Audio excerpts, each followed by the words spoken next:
ಒಳಗಡೆ ಬರ್ಬೋದಾ? ಬರಬಹುದು.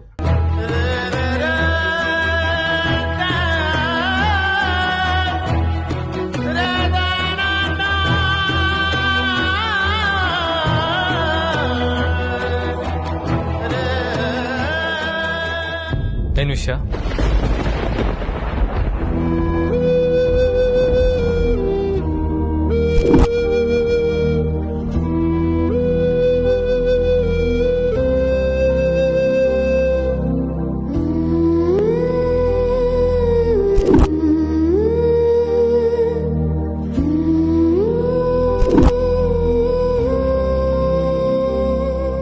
ಏನಿದು? ಯಾಕೆ ನಿಮಗ್ ಗೊತ್ತಿಲ್ವಾ ದೊಡ್ಡ ಯಜಮಾನ್ರೆ?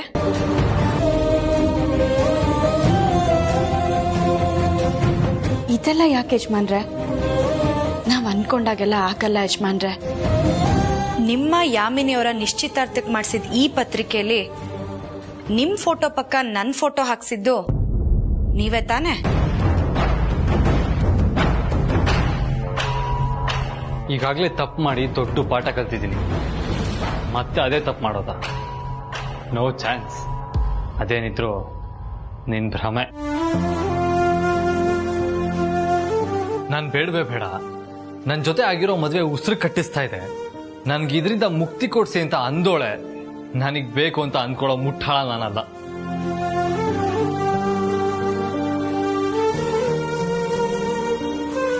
ಅಷ್ಟಕ್ಕೂ ಇನ್ನು ನೀನ್ ಏನ್ ಅನ್ಕೊಂಡಿದ್ಯಾ? ನಿನಗ್ ಬೇಕು ಅಂತ ಪ್ರೀತಿ ಮಾಡೋದಕ್ಕೆ, ಬೇಡ ಅಂತ ಬಿಡೋದಕ್ಕೆ ನಾನೇನು ಆಟದ ವಸ್ತು ಅಲ್ಲ. ನನಗೂ ಸ್ವಾಭಿಮಾನ ಇದೆ, ಜವಾಬ್ದಾರಿ ಇದೆ. ಅಮ್ಮನ ನಂಬಿಕೆ ವಿರುದ್ಧವಾಗಿ ನಡ್ಕೊಂಡೆ, ಅವ್ರ ಕಣ್ ತಪ್ಪಿಸಿ ನಿನ್ ಹಿಂದೆ ಬಿದ್ದೆ, ಪ್ರೀತಿಸ್ದೆ. ಆದ್ರೆ ನೀನು ಕೊನೆಗೂ ನಿನ್ ಬುದ್ಧಿ ತೋರಿಸ್ಬಿಟ್ಟಿಯಲ್ಲ. ನೀನ್ ಮಾಡಿದ್ದನ್ನ ಮೋಸ, ಪ್ರೀತಿಗೆ ಮಾಡಿದ ದ್ರೋಹ ಅಂತಾರೆ. ಅಲ್ಲ, ಅಷ್ಟೆಲ್ಲ ಕಾಡಿ ಬೇಡಿ ಕೇಳ್ಕೊಂಡ್ರು ನನ್ನ ಬಗ್ಗೆ ಒಂದ್ ಸ್ವಲ್ಪನೂ ಕನಿಕರ ಇಲ್ಲ ಅಲ್ವಾ ನಿನಗೆ? ನಾನಿನ್ ಕಸಕ್ಕಿಂತ ಕಡೆ ಆಗೋದ್ನಾ? ನಿನಗಂತೂ ನನ್ನ ಭಾವನೆಗಳ ಬಗ್ಗೆ ಆಸಕ್ತಿ ಇಲ್ಲ. ಆದ್ರೆ ಅಮ್ಮನ ಭಾವನೆಗಳಿಗೆ ಸ್ಪಂದಿಸೋ ಅಗತ್ಯ ನನಗಿದೆ, ಅನಿವಾರ್ಯತೆನೂ ಇದೆ. ನಾನು ನನ್ನ ಪ್ರೀತಿನ ಎಷ್ಟು ಗೌರವಿಸ್ತಿದ್ನೋ ಅಮ್ಮನ ಭಾವನೆಗಳನ್ನೂ ಅಷ್ಟೇ ಗೌರವಿಸ್ತೀನಿ. ಅದಕ್ಕೆ ಅಮ್ಮನ ಇಷ್ಟದಂತೆ ಯಾಮಿನಿ ಜೊತೆ ನಿಶ್ಚಿತಾರ್ಥನ ಒಪ್ಕೊಂಡು ಮುಂದುವರಿತಾ ಇರೋದು. ಪೊಲೀಸ್ ಸ್ಟೇಷನ್ನಲ್ಲಿ, ಕೋರ್ಟಲ್ಲಿ ಸರಿಯಾದ ಟೈಮಲ್ಲಿ ಸರಿಯಾಗಿ ನನಗೆ ಜ್ಞಾನೋದಯ ಮಾಡಿಸ್ತಲ್ಲ, ತುಂಬಾ ಉಪಕಾರ ಆಯ್ತು. ನಿನಗೊಂದು ದೊಡ್ಡ ನಮಸ್ಕಾರ.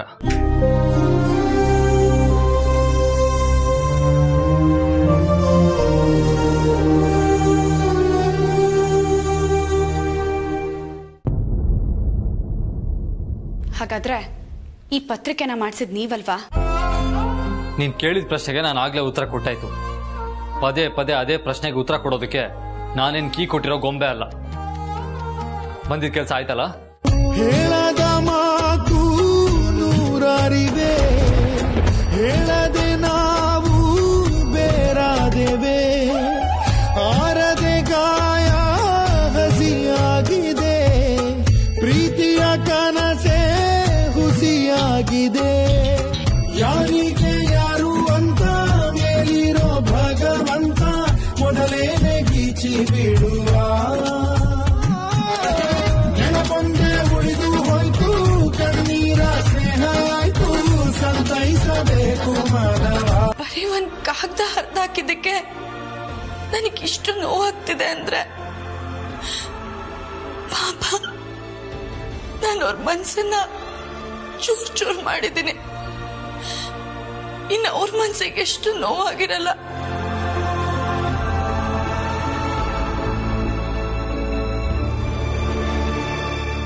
ನನ್ನ ಕ್ಷಮಿಸ್ಬಿಡು ಮಗಳೇ. ನೀನು ಇಷ್ಟಪಟ್ಟವ್ರ ಜೊತೆ ಮದುವೆ ಮಾಡೋಕ್ಕಾಗ್ದಿರೋ ಅಸಹಾಯಕ ಅಪ್ಪ ನಾನು. ಇದನ್ನ ಬಿಟ್ಟು ಬೇರೆ ದಾರಿ ಇರಲಿಲ್ಲ ನನಗೆ.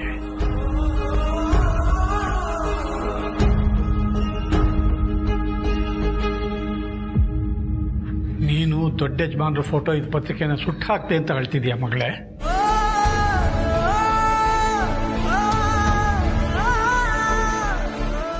ನಮ್ಮ ಕಡೆ ಇದ್ದಾಗ ನಾವ್ ಇನ್ನೊಬ್ರನ್ನ ಪ್ರಶ್ನೆ ಮಾಡೋ ಸ್ವಾತಂತ್ರ್ಯ ಕಳ್ಕೊಂಡ್ಬಿಡ್ತೀವಲ್ವಾ ಅಪ್ಪ. ಒಂದು ನೋವು, ಒಂದು ನಂಬಿಕೆ ದ್ರೋಹ ಮನುಷ್ಯನ ಎಷ್ಟು ಬದಲಾಯಿಸ್ಬಿಡುತ್ತಲ್ವಾ ಅಪ್ಪ. ಆಗ ಹೋಗಿರೋದ್ರ ಬಗ್ಗೆ ಈಗ ಮಾತು ಬೇಡ ಮಗಳೇ. ನಿನ್ನ ತಪ್ಪನ್ನು ತಿದ್ಕೊಂಡಿದೆಯಲ್ಲ, ಅದೇ ನನಗೆ ನೆಮ್ಮದಿ. ಆದರೆ ಈ ನಿನ್ನ ಕಣ್ಣೀರು ಮುಂದೆ ದೊಡ್ಡ ಯಜಮಾನ್ರ ಬಾಳಲ್ಲಿ ಬರ್ತಿರೋ ಹೆಣ್ಣಿಗೆ ಶಾಪ ಆಗಬಾರ್ದು.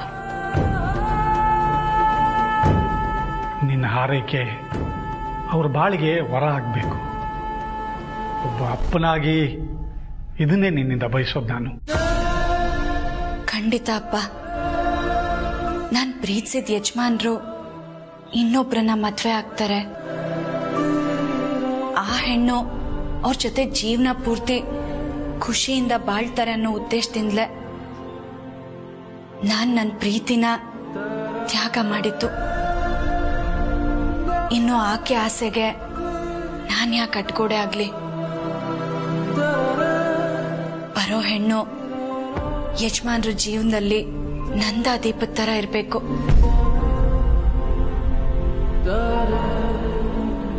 ಇನ್ನು ಆಕೆ ಆಸೆಗೆ ನಾನ್ ಯಾಕಪ್ಪ ಅಡ್ಗೋಡೆ ಆಗ್ಲಿ? ಯಜಮಾನ್ರ ಪ್ರೀತಿ ಯಾವಾಗ್ಲೂ ನಂದಾದೀಪದ ತರ ಇರಬೇಕು.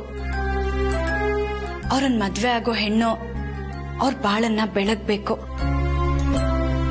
ಯಜಮಾನ್ರು ದೀಪ ಆದ್ರೆ ಅವ್ರನ್ನ ಮದ್ವೆ ಆಗೋ ಹೆಣ್ಣು ದೀಪದಲ್ಲಿರೋ ಎಣ್ಣೆ ಆಗ್ಬೇಕು. ಆದರೆ ನೀನು ಮಾತ್ರ ಆ ದೀಪದಲ್ಲಿರೋ ಬೆಂಕಿ ಆಗ್ಬಿಟ್ಟೆ. ನಿನ್ನ ಮನಸ್ಸನ್ನು ಸುಟ್ಕೊಂಡು ಬೇರೆಯವ್ರ ಬಾಳಿಗೆ ಬೆಳಕಾಗ್ಬಿಟ್ಟಲ್ಲಮ್ಮ.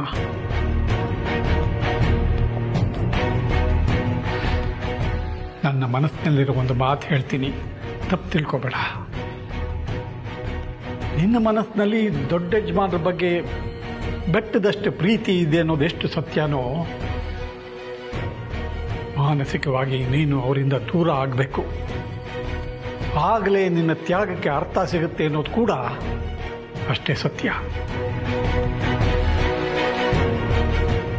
ನೀನ್ ಹೇಳ್ತಿರೋದು 100ಕ್ಕೆ 100 ಸತ್ಯ ಅಪ್ಪ. ಅಖಿಲಮ್ಮ ನನ್ನ ಮಗಳು ಅಂತಾನೆ ಕರ್ತಿರ್ಬೋದು, ಆದ್ರೆ ಬೇರೆಯವ್ರಿಗೆ ಪರಿಚಯ ಮಾಡಿಸೋವಾಗ ನನ್ನನ್ನು ಕೆಲಸದೋಳು ಅಂತಾನೆ ಪರಿಚಯ ಮಾಡಿಸೋದಲ್ವಾ? ಅದೇ ವಾಸ್ತವ. ನಾನು ಆ ಮನೆಯವ್ರ ಮೇಲೆ, ಅರ್ಸನ್ ಕೋಟೆ ಮೇಲೆ ಎಷ್ಟೇ ಅಭಿಮಾನ ಇಟ್ಕೊಂಡಿದ್ರು, ಸಂಬಂಧ ಅಂತ ಬಂದಾಗ ನಾನು ಅವ್ರ ಮನೆ ಕೆಲಸದೋಳೆ ಅಲ್ವಾ? ನೀನ್ ತುಂಬಾ ಸಲ ಹೇಳಿದ್ದೆ, ಆದ್ರೆ ಇವತ್ ನನಗೆ ಅನುಭವಕ್ಕೆ ಬಂತು. ನಮ್ ಯೋಗ್ಯತೆ ಮೀರಿ ನಾವ್ ಯಾವತ್ತೂ ನಡ್ಕೋಬಾರ್ದು. ಅದರಿಂದ ಯಾರಿಗೂ ಒಳ್ಳೇದಾಗಲ್ಲ. ಮಗಳೇ, ಜೀವನ ಒಂದು ವೃತ್ತ ಇದ್ದ ಹಾಗೆ. ಅದರೊಳಗೆ ಕೆಲವರು ಬರ್ತಾರೆ, ಇರ್ತಾರೆ, ಹೋಗ್ತಾರೆ. ಕೆಲವರಿಗೆ ನಾವಿಷ್ಟ ಆಗ್ತೀವಿ, ನಮಗೆ ಕೆಲವರು ಇಷ್ಟ ಆಗ್ತಾರೆ. ಆದರೆ ಕೆಲಸ ಅಂತ ಬಂದಾಗ ನಿಷ್ಠೆ, ನಿಯತ್ತು ಇರಲೇಬೇಕು. ಅದರ ಆಚೆಗಿನ ಸಂಬಂಧ ಯಾವತ್ತು ಬೇಕಾದರೂ ಕಿತ್ತೋಗಬಹುದು. ಅದಕ್ಕೂ ನಾವು ತಯಾರಾಗಿರಬೇಕು.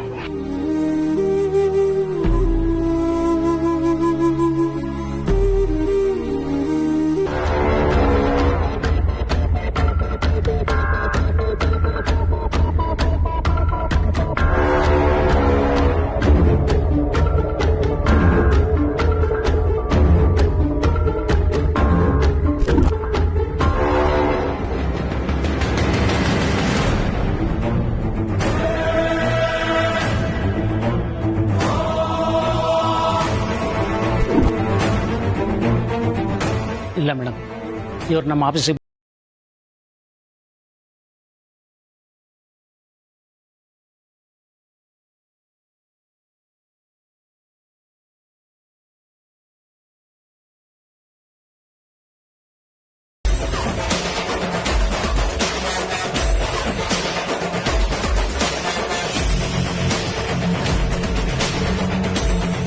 ಇವರಿಬ್ಬರು ಮುಖನೇ ನೋಡಿಲ್ಲ ಮೇಡಮ್. ಯಾರೋ ನಿಮಗೆ ಮಿಸ್ಲೀಡ್ ಮಾಡಿದ್ದಾರೆ.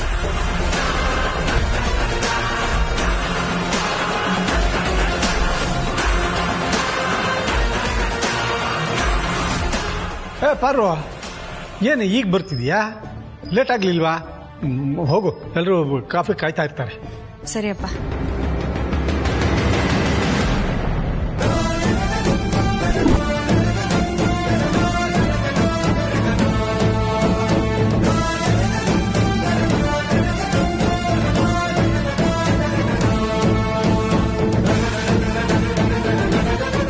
ಯಾಕಮ್ಮ ಅವ್ರನ್ನ ನೋಡಿ ಇಷ್ಟೊಂದು ಗಾಬರಿ ಆಗ್ತಿದೀಯಾ?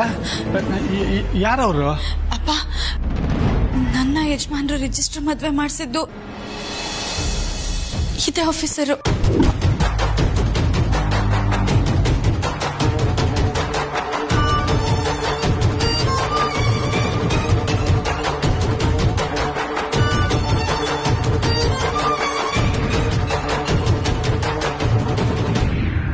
ನೀನೇನಮ್ಮ ಇಲ್ಲಿ? ಅಂದ್ರೆ ಅವತ್ತು ನೀನು ಮದುವೆ ಆದದ್ದು ಅಖಿಲಾಂಡೇಶ್ವರ ಮಗ ಆದಿತ್ಯ ಸರ್ನ?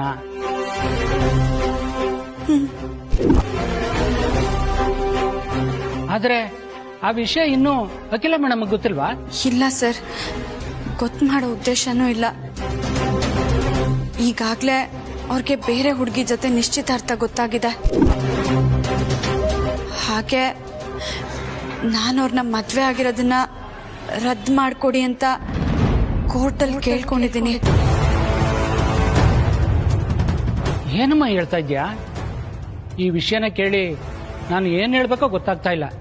ಸಾಹೇಬ್ರೆ, ನೀವು ಈಗ ಇಲ್ಲಿ ಯಾಕೆ ಬಂದಿದ್ದು ಅಂತ ತಿಳ್ಕೊಬೋದಾ? ಅಖಿಲಾಂಡೇಶ್ವರಿ ಮೇಡಮ್ ಅವರೇ ಬರಕ್ ಕೇಳಿದ್ದಾರೆ. ಪಾರು, ನಿನ್ನ ದೊಡ್ಡ ಯಜಮಾನರು ರಿಜಿಸ್ಟರ್ ಮ್ಯಾರೇಜ್ ಆಗಿರೋದನ್ನ ತಿಳ್ಕೊಳ್ಳೋದಕ್ಕೋಸ್ಕರನೇ ಅಮ್ಮವರು ಸಾಹೇಬ್ರನ್ನ ಕರೆಸಿರ್ಬೋದೋ ಏನೋ.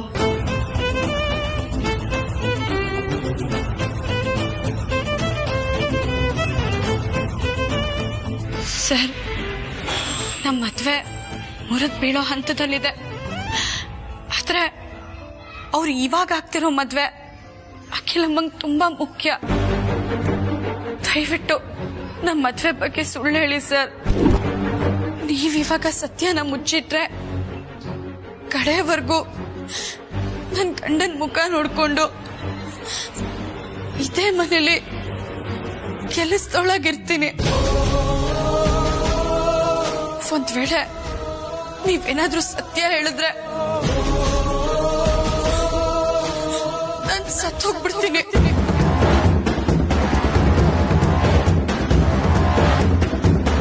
ಅವಳು ಮಾತ್ರ ಅಲ್ಲ ಸಾಹೇಬ್ರೆ, ನಾನು ಉಳಿಯೋದಿಲ್ಲ, ಸತ್ತು ಹೋಗ್ತೀನಿ.